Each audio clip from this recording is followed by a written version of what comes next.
Salut les amis, déjà de retour pour un 4x4 explosif en mode confinement. Là, je suis en peignoir toute la journée, avec une barbe de 15 cm et je sais même plus où est ma douche. Ça grince un peu, mais bon, on s'y fait, hein. J'adore cette vie. Je vais vous dire franchement, faut pas me confiner. J'ai les yeux qui traînent beaucoup trop. Du coup, je scrute, je fouine et forcément, je trouve ma victime. Donc accroche-toi, ça va aller vite, hein. Prends pas de stylo, de toute façon, t'auras pas le temps. Je vous l'annonce d'emblée, ma victime, c'est Karine Lacombe. On y viendra au moment opportun. T'inquiète pas, on va s'occuper de toi, Karine. Bref, commençons par le commencement, et ça commence très mal. Le Premier ministre Édouard Philippe et le ministre de la Santé Olivier Véran ont signé le jeudi 26 mars un décret autorisant la prescription de plusieurs molécules contre le Covid-19. Ce décret autorise notamment la prescription de Plaquenil, l'un des médicaments à base d'hydroxychloroquine, mais aussi du médicament Caletra, avec l'association de l'opinavir-ritonavir. Là tu te dis, qu'est-ce que tu nous fais chez Marcel? Tu vois bien qu'Edouard et Olive autorisent l'hydroxychloroquine.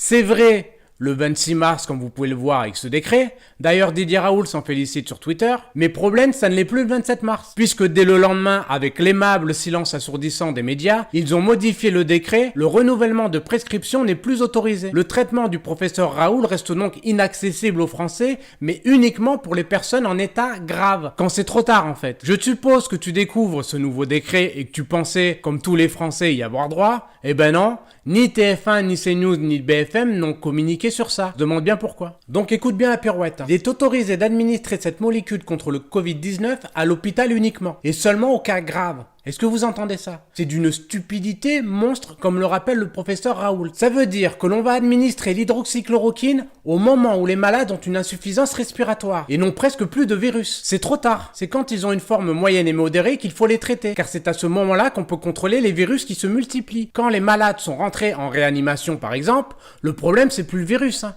Le gars il cherche de l'air, il suffoque, le virus il s'en tamponne le cul. Il a 2 doigts de claquer le gars. Qu'on se comprenne bien. Nous, on se pose la question de quand est-ce que tous les malades pourront avoir accès à l'hydroxychloroquine. Alors je vais vous dire, il va falloir être patient dans cet état d'urgence, puisqu'il faudra attendre les résultats de Discovery. Alors Discovery, en fait, c'est un essai clinique européen et on aura les résultats dans 6 à 8 semaines. Donc quand ce sera trop tard. Moi, dans 6 à 8 semaines, je serai à la pêche au goujon Éveyron avec mon pote Manu. Et tous les malades seront décédés. Va falloir mouliner du cercueil. On aura déjà compté les cadavres. Discovery, ça veut dire découverte. Alors si c'est pour découvrir des trucs quand tout est terminé, faut pas l'appeler Discovery, faut l'appeler Too Late. Trop tard. S'il fallait démontrer que l'hydroxychloroquine ne fonctionne pas, on s'y prendrait pas autrement, puisqu'ils vont administrer le médicament aux patients les plus graves, au moment où c'est trop tard. Avant l'heure, c'est l'heure, après l'heure, c'est plus l'heure. Et c'est ce que nous rappelle le professeur Perron. Ce qui fonctionne, c'est le dépistage précoce, après c'est trop tard. Alors une dernière chose, après on va s'occuper de Karine, t'inquiète pas Karine, on t'a pas oublié. Alors là les amis, on rentre dans un monde parallèle, celui de l'horreur, prends une bassine, on sait jamais, accroche-toi. Je cite le docteur Perron concernant les essais cliniques Discovery. Certains malades vont être testés par un placebo, auront signé un document dans lequel ils acceptent ne recevoir éventuellement aucun traitement. Je ne trouve pas ça éthique alors que le Plaquenil, médicament à base d'hydroxychloroquine, marche. Ça veut dire que les malades qui espèrent guérir vont être utilisés comme des cobayes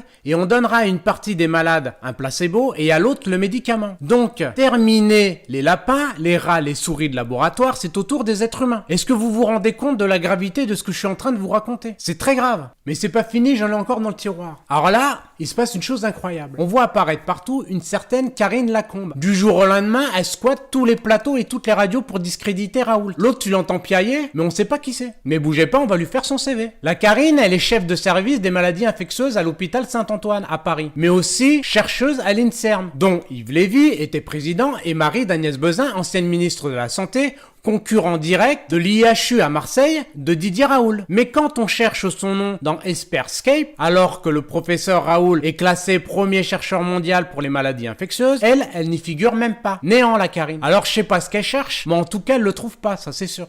Elle dira concernant le traitement du professeur Raoult, ce qui se passe à Marseille est absolument scandaleux. C'est en dehors de toute démarche éthique. Alors justement, on va en parler de ton éthique. Parce que pour critiquer Raoult et l'hydroxychloroquine, on t'entend, mais t'es diablement discrète quand il s'agit de tes liens d'intérêt avec les laboratoires pharmaceutiques. Puisqu'elle a touché de l'argent de AbbVie qui produit Caletra, et de Gilead qui produit Remdesivir, les 2 autres médicaments testés contre le coronavirus pour contrer le médicament Plaquenil, médicament à base d'hydroxychloroquine du professeur Raoult. Et c'est ce que nous rappelle le député Joachim, s'adressant sur Twitter à Karine Lacombe. Vous devez, quand vous intervenez, déclarer vos conflits d'intérêts puisque vous avez touché de l'argent de AbbVie et de Gilead, les 2 alternatives à l'hydroxychloroquine. Plus grave encore, on retrouve Karine Lacombe faire le point sur la crise du coronavirus aux côtés d'Édouard Philippe et d'Olivier Véran. d'ailleurs l'une des plus virulentes opposantes à Didier Raoult, qui a de multiples liens d'intérêt avec l'industrie pharmaceutique, devient comme par magie la voix du gouvernement et des médias. Et quand je vous dis qu'elle a des liens avec l'industrie pharmaceutique, tout est là. Servez-vous, c'est cadeau. Ça, c'est sa déclaration d'intérêt de 2016. Elle a gagné au moins 18 000 € des laboratoires AbbVie et Gilead. Elle a participé à un congrès avec AbbVie en 2018, également participé à une étude pour AbbVie publiée en novembre 2018. Elle a été formatrice lors d'une journée de formation financée par AbbVie faite le 17 octobre 2019, donc je veux dire il n'y a pas très longtemps. Et quand on va sur Transparence Santé, Gilead affiche 17 000 € de versement à Karine Lacombe au titre de convention et de rémunération entre février 2007 et fin 2019 et 8 000 € en avantage depuis 2013. AbbVie pour sa part déclare avoir versé à la professeure 26 000 € en convention et rémunération entre février 2016 et fin 2019 et 12 000 € d'avantage depuis 2012. Ça s'appelle du conflit d'intérêts avec l'industrie pharmaceutique. C'est scandaleux que Karine Lacombe puisse prendre la parole sur les plateaux télé et surtout avec des ministres sans déclarer ses conflits d'intérêts. Résultat des courses, on se retrouve avec Didier Raoult d'un côté, seul contre tous, avec le Plaquenil, l'hydroxychloroquine